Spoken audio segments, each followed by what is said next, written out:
Hey everybody, welcome to GeekStorm episode. And today, 111. today we are filming live because Mike, Everything's filmed live. on location at Kokomo Toys in the heart of downtown Kokomo. I am Sean Hilton, owner of Comics Cube, founder of the Kokomo Con, and many other things that I could put in front and behind my name, but today I will not bother. Today I am joined by my partner in crime, Mr. Michael Allen Harrison, and his favorite mistake, his son, Alex Harrison. That's my line. You stole my line. Oh. You dirty rotten. Oh. That's true though. Sorry. Man, It's whatever. today on It's fine. GeekStorm, we're going to discuss all things Star Wars. We're going to discuss several different trailers. We're going to talk about some comics, and of course, Mike is going to do his 30 minutes of Lego this week on GeekStorm. We're not gonna do that.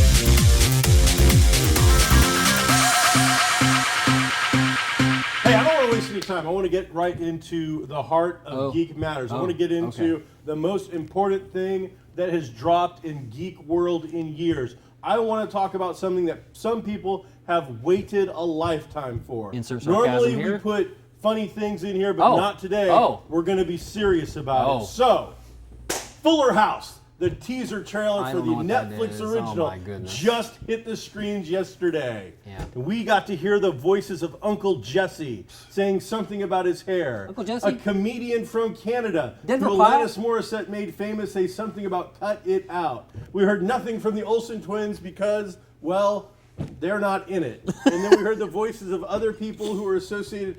I've never actually seen a full episode of I haven't this either. show. The only Uncle Jesse I want to see is on Dukes of Hazzard. I could care less about Full House. I never saw an episode. None of it. Zero. So the day that Star Wars Right. finally hits the big screen, Right. you drop your teaser trailer. Right. Good It's idea. like, hey, I got an idea. Good idea. I got an idea. We will foot in just a little. We'll sneak in like ninjas. Right. They'll never see us coming because no one will be paying any attention to us. And they're still not. Yeah. They're not gonna pay attention anyway. Nobody cares about this show. That was crazy. I couldn't believe they actually just dropped that. I'm like, really? Today, huh? Yeah. That was, and they showed you nothing. They showed the inside of the house, which I guess might have been the original set, and a dog. The dog got my attention, but that was about it. Yeah. I don't care. And then on top of that, the Olsen twins really aren't coming back for this thing. Right. So, do So they they're do they have a career without this show? They don't need one. They're billionaires. Yes, but they don't have a career without this show. You would have thought they could have done at least a cameo for the first episode to say, thank you for helping us make us billionaires because we would be nothing without you. Yeah. And we would not have been able to kill off the Joker if you hadn't been, making us famous. I don't know what that means. So, Yeah, one of them you killed lost off, me. what's his face? Heath Ledger. Heath Ledger. Okay. You know, I don't know so we about got Johnny Depp killed River Phoenix, and That's an not Olsen true. twin killed That's Heath not Ledger. true. That's not These true. are all true in facts. You can find that information in a book that I'll write. It's on Wikipedia. It's on Wikipedia. Cereal box trivia. Yeah. So some exciting things going on out there this week. A lot of trailers. Now this will probably be our last episode of GeekStorm for like 3 weeks, I want to say, because next week is Christmas. Right. The week after that, it's like New Year's Day. So it'll be a little while. So we're going to just generally talk a little bit about Star Wars and the stuff around Star Wars. We're going to be completely spoiler free today. Right. But in 3 weeks, when we come back, you had time. Yeah. So we're telling you now, It's your own fault. go see the damn movie. Right. We're coming back and we're going to talk about it. Right. So, Mike, you did get to go see it last night. You trooped. You dressed as Emperor Palpatine. I did. I have seen your face in some newspapers. You look like you got to do some interviews for some The local TVs. TV. So, how was the atmosphere? Let's talk about the build-up to this once in a lifetime kind of event. Except for some of us, this is the third in a lifetime. This was, we saw it, like I talked about before, at the State Museum. So pretty much everybody that was there to see that. There was nothing else playing, so it wasn't another theater where a few Elvin and the Chipmunks snuck in. So I would say the difference in last night was, well, one, it was nice because it was inside, and the museum almost catered to us. They did great with us. But there weren't as many fans leading up to it because in that particular theater, it seats about 400. All the seats are reserved. So there was no need for anybody to line up 2-3 hours ahead of time. You could walk in a half hour early and get your stuff and go inside and sit in your assigned seat. So there wasn't the clamor of fans, that we would normally deal with going up and down the line and greeting people, talking to people, and taking pictures. Everybody kind of showed up almost at once, which was close to about the time we were ready to go and get changed so we could watch the movie itself. And but the atmosphere was great. Everybody was super excited, a lot of kids. And it was a great place to see it, and a really amazing experience. How was the screen? I mean, now keep in mind that it is showing in an IMAX screen here at the museum. Right. There's only like 13 of these in the country. 16 in the country, and we were one of 9 that got this 70mm print. And I'd never been in an actual IMAX screen like this before, where it's 6 stories tall, and it was incredible. Like we were talking about earlier, depending on where you sit, you might. You're looking down at the screen a lot of times because the screen is floor to ceiling, and it's very vertical instead of horizontal, and so a lot of it I was looking around like this, looking at things. So cool. It's neat. What about you? Yeah, I would have said that my biggest remark is that you've got to turn your head to look at some scenes, and I was almost worried when I sat down that it was going to kind of detract from the whole thing, but it didn't. It was probably the best way to watch a movie that I could think of, and the fact that if you stand up, you got a good chance of falling 30 feet to your death really didn't do much for me either. So, yeah, it was a wise decision. It was worth the $16. If you're afraid of heights, I don't recommend going to this IMAX. No. And especially with this movie, no spoilers, but there's spaceship fights in which Casey got a little motion sick. She had to close her eyes a couple times because there's just so much going on, and it's not just going on right here in front of you. It's going on there, and there. So even the stuff you're not focused on is still in your peripheral, and you're like, oh man, this is kind of crazy, but it was great.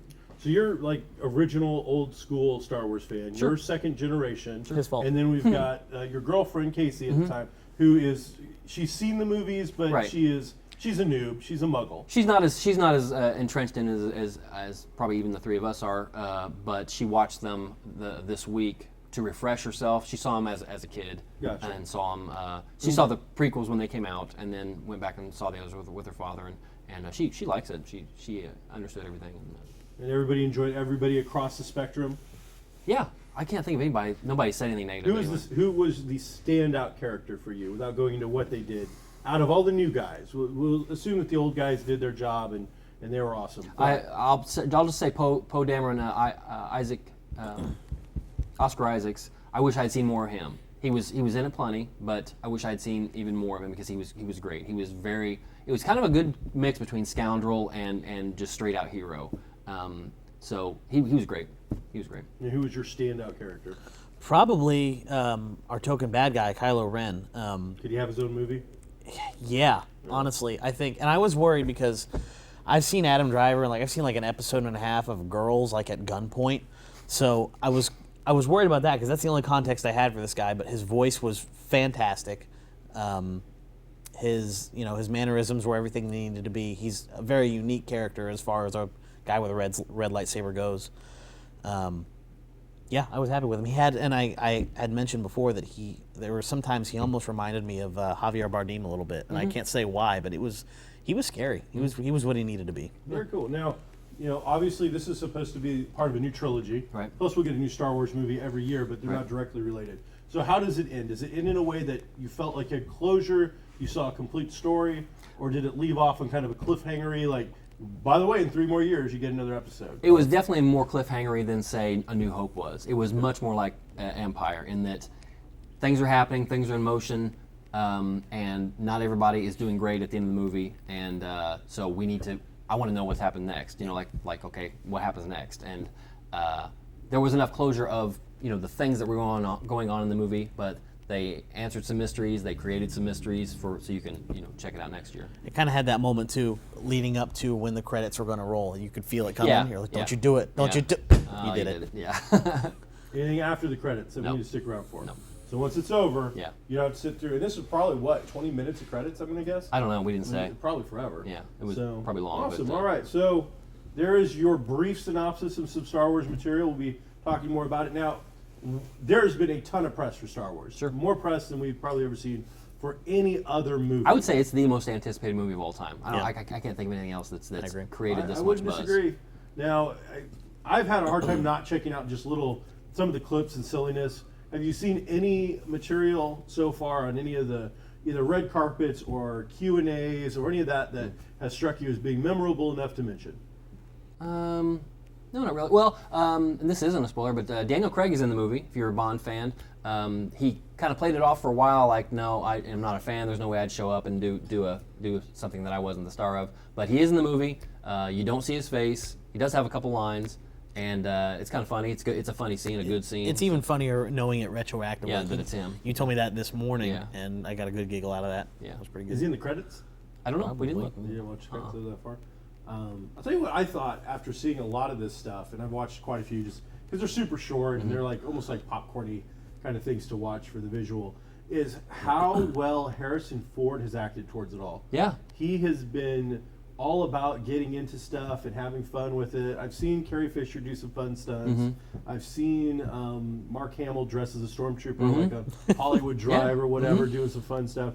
But Harrison Ford has always kind of kept himself at a distance from absolutely. all this stuff. And he seems to really be embracing it and going for it and having a lot of fun with it. Even as close as 2 years ago, I listened to a podcast with The Nerdist, and it was with Harrison Ford, and it was painful. He didn't want to talk about anything, period, let alone get into Star Wars at all. And this was before the announcement and before it was all really, really rolling. He just really wanted to not talk about that stuff, put it behind him. But ever since things have gotten going, he's embraced it. It seems like he's been on Kimmel a couple times and does skits with the Chewbacca and things like that.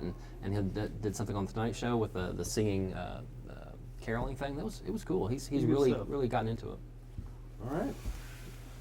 A lot of trailers are dropping. We've seen Independence Day trailer. We've seen the new Star Trek trailer, which is probably the biggest one to talk about. There's been a little glimpse, a teaser trailer of Fantastic Beasts and Where to Find Them, the new J.K. Rowling's Wizarding World thing. There's been a couple of others. So, what has been your favorite trailer that you've seen recently there, Alex?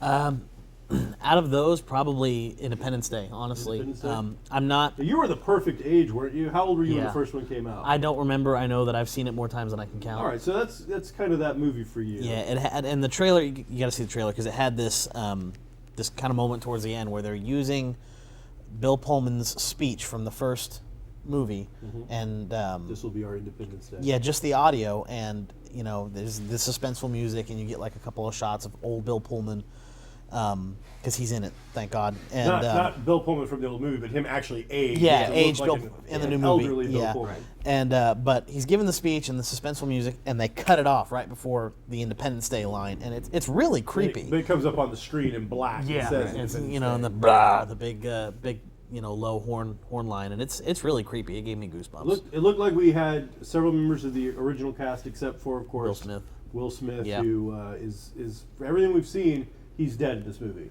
He died in some test crash, is what we're hearing. It's fitting. But you're seeing, Bill Pullman, you're seeing Jeff Goldblum. And then, of course, we're seeing much younger actors now stepping in. It looks like one of the Hemsworth brothers. Yeah, right? Liam Hemsworth is what we were saying, Yep. and so there's some Hunger Games Judd action Hirsch. going on. Judd there. Hirsch is in the very beginning, first scene. Good, yeah, I saw that. So I mean, it's an interesting looking film. If you like the first one, there's not a lot to go on just yet. Yeah, and I'll say that I think when we were watching, I was like, they don't really give you any story hint at all. You see the key players that they want you to see. You see that there's something happening that they weren't anticipating, or that they were getting ready for, but they weren't necessarily ready for it. But you don't really know a whole lot more about what's going on. I wonder if they're trying to franchise this and have a few more, or if this is another just we're going to end the story here, or what. I don't know. The J.K. Rowling's Wizarding World one, the Fantastic Beasts, is very little to go on yet. But one of the big pushes they put on the screen when they showed it, they showed you a couple of clips. They give you a little idea that it's taking place in New York, and that some case that had a bunch of monsters in it has been opened and released. But what struck me more than anything else was on the giant black screen, J.K. Rowling's, the author of Harry Presents kind of thing. Like, her name was like the big focal selling point of this entire thing. Visually looked really cool. This is going to be another fun movie. And the Harry Potter fans, we had our books. They did the movies. Now there's nothing. Right. And now all of a sudden, there's going to be this new project. It's not really based on a book, so That's not necessarily true. If I remember correctly, because this is when I was pretty young, they had a couple little side volumes come out. They did some charity things where it was like the textbooks. And Yeah, exactly. And Tales of Beetle Bard. And that's what it was, I believe. Fantastic Beasts and Where to Find Them was about that thick. Yeah. And you get through it in a day, and it's just a bunch of creatures from the. Yeah. And it's like, Charmander, was it? I think so. I think that's the character. Yeah. Whoever wrote that book. Yeah. So I don't think that this is about that book. It's about him, the character who wrote the book, and how he came to the knowledge to be able to write that book. Yeah. So it's going to be some new, fun, interesting material. But the big drop, besides X-Men, the X-Men trailer looked really good too. It did. It really did. They made me buy Apocalypse a little bit more Mm-hmm. than I would have thought. And man, the end of that one has you seeing Professor Xavier, the new guy, bald capped and looking good. And Yeah, it circle. looked really, really sharp. Now, no Wolverine that I've seen though. But I have a Right. hard time believing you don't put him somewhere in this He's got to film. be in it somewhere. You So- don't make an X-Men movie without Wolverine, right? You can't have the Four Horsemen of Apocalypse and not have at least mention Wolverine. Yeah. So, but they look good. Storm with the Mohawk Mhm. looks so much better than she's ever looked as Halle Berry. The guy playing Archangel looks really good. The costumes, Bryan Singer, guy with the first and the second original X-Men movies and has come back, has done some good work with this. It looks really sharp. It played really well. Sounded excellent. The story seems to be that Apocalypse has been around since the beginning of mankind, and he is the inspiration for all the different religions and all the different mystical weird things that we have seen and stuff like that. So The trailer makes me wonder, with Jennifer Lawrence being who she is in Hollywood, if she wasn't quite as popular as if Mystique would be as a face-forward character as she is. It seems to be, she was in the trailer a lot. She was, it seems to be maybe her she was lead actress. kind of leading the charge a little bit. And I'm wondering if maybe that's part of her, not necessarily contract, but maybe like in order to get her into this movie, because she's a big star, we need to like kind of make her kind of one of the main players. not necessarily in keeping with the character either, in that she was no. in the trailer as Jennifer Lawrence a lot. Right. There was maybe There was one no blue blue. face scene in the whole Yeah. thing. Yeah. Yeah, you're right. So it looks really good, though. I'm excited about Yeah. it. I'm eager to see it. The big one, though, that dropped, I think the one that leads to the most conversation, the new Star Trek trailer. Wow. It starts off with an action-packed scene. It ends with an action-packed scene. There's nothing but action-packed scenes in the middle, Yeah. beginning. The entire thing seems to be a giant summer action movie. It's like a big stunt reel. It's a lot of this is what we did, type of things. Three lines maybe. Yeah, there wasn't a lot of dialogue. There was some funniness with Dr. McCoy. Yeah. Um, A lot of the Beastie Boys theme track of Sabotage Right. is Yeah. going through the whole thing, which, as I said, I love Beastie Boys, I love Sabotage, so that's just cheating, because it has nothing to do with that movie whatsoever. Well, no, other than it's- to give it that driving kind of beat. it's in the first movie. So, is it too? Yeah, in the very first movie. That is I think actually that trailer opened with that as well, didn't it? it might have one of the I think one of the best opening like intro scenes where you're introduced to the character ever is in that scene where he's the young Jim Kirk steals the car and they're playing that the whole time and the cop pulls him over and that's really cool. So they were harkening back to that in positive. It looked fun. And the big comment that we're hearing from a lot of Star Trek alums and fans is that it looks fun. It doesn't look like Star Trek. Yeah. So there's none of the social commentary that we're used to seeing with a Star Trek film. I expect my big action sizzler screens to be my Star Wars, Yeah. and I expect my philosophical, let's sit down and think about my science fiction to be Star Trek. And this time it looked very much like they had just taken a Star Wars feel and put it with a Star Trek costume. I don't know why they got to screw with the costumes too. They these look more like those the first what's that first X-Men movie? Not the first one, but the First Class, X-Men First Class. The blue and yellow leather looking thing. That's what the Star Trek uniforms look like to me.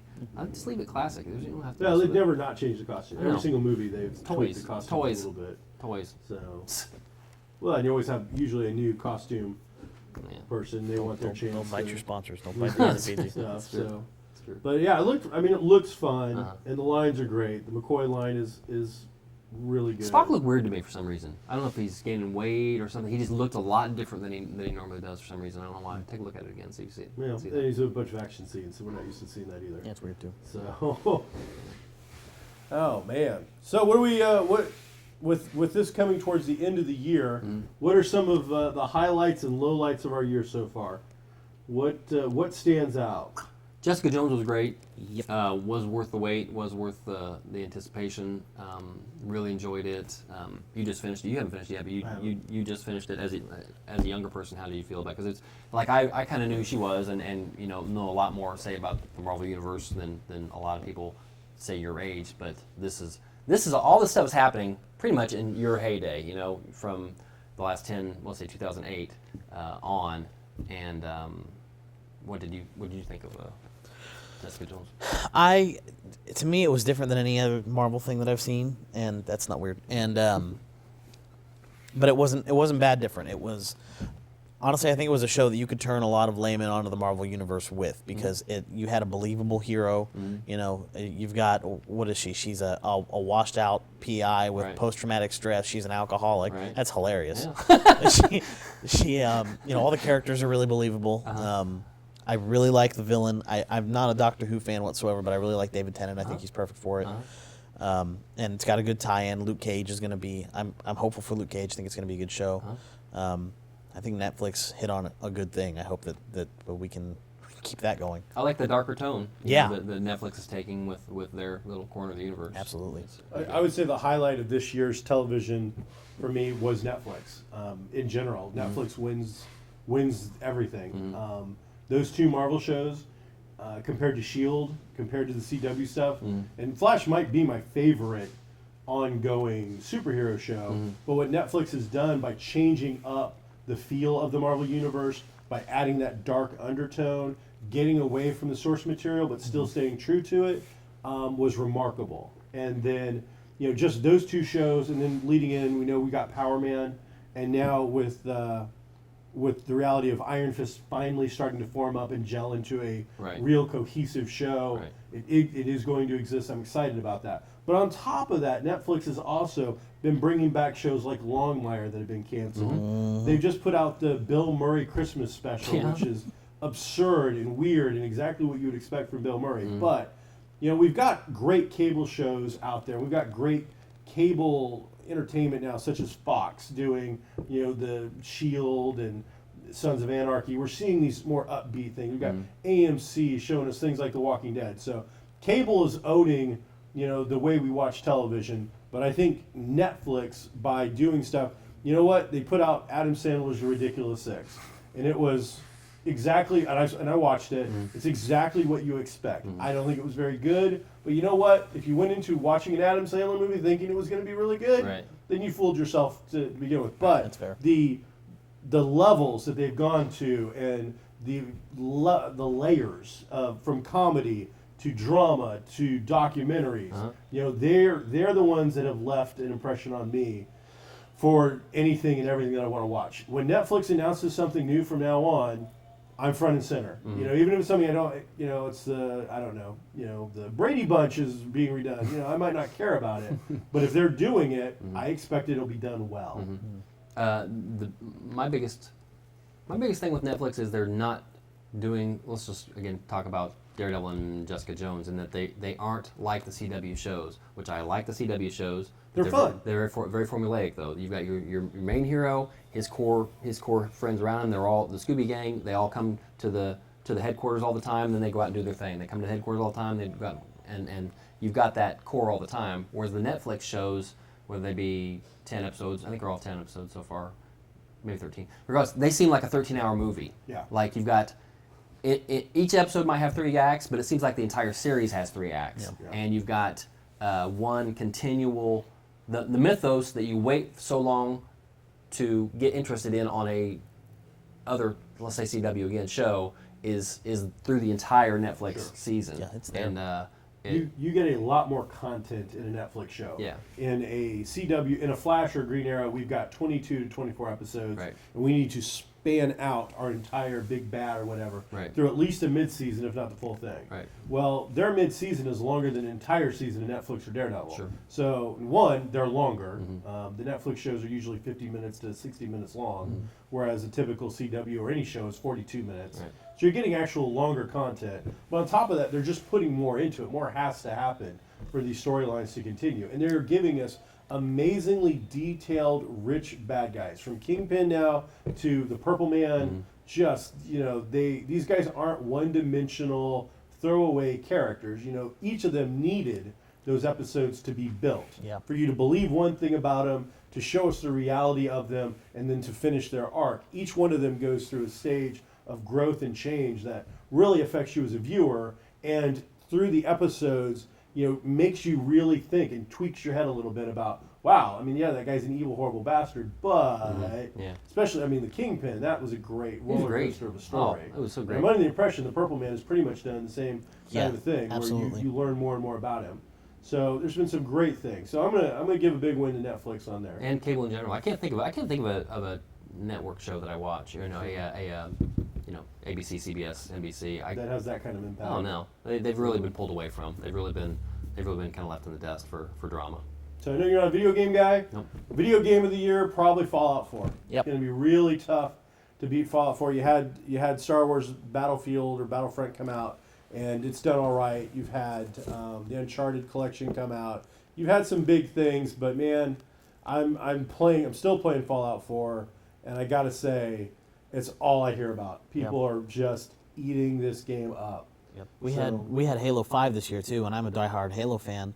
But I had it for 2 days. I played the campaign. I traded it in, and incidentally for Fallout 4. Yeah.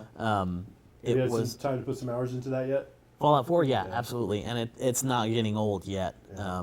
It's right about the time that it starts to get repetitive. I think that's when they're going to put out a new expansion. That game's going to be around for a minute. It's a shoo-in for the next available Game of the Year award. It's going to be. I think so. It's gonna eat up some time. So. Yeah, it's the best. I think it's the best Bethesda game since Oblivion. Now, movie of the year.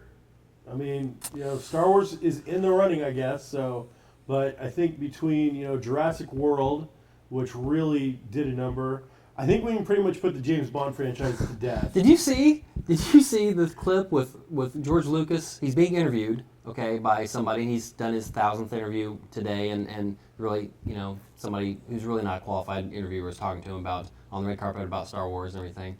This guy comes up behind him, and it's apparently the guy who made Jurassic World, and he's like talking smack with George Lucas about Star Wars, which Lucas isn't even directly involved in this, but he photobombs the interview. He's like, don't forget, we're number one. We're and Lucas goes, I'll crush you. It was hilarious. Yes. He went from like not caring about the interview to like, this is my baby. What are you talking about? We'll crush you. The best one I have seen or heard about was Favreau coming up to Harrison Ford on the red carpet. Mm. And while Harrison Ford is in the line answering questions, Favreau comes up behind him and goes, hey, so Cowboys and Aliens too, right? We're good for that, right? I think maybe I lost your number or you lost my number. Harrison's like, and I'm going to make sure I lose it. So, I mean, yeah, there's been some funny stuff. So, yeah, what was it? I can't believe I can't remember what the other big one was. There was something huge. There's Jurassic World. There was a huge monster movie.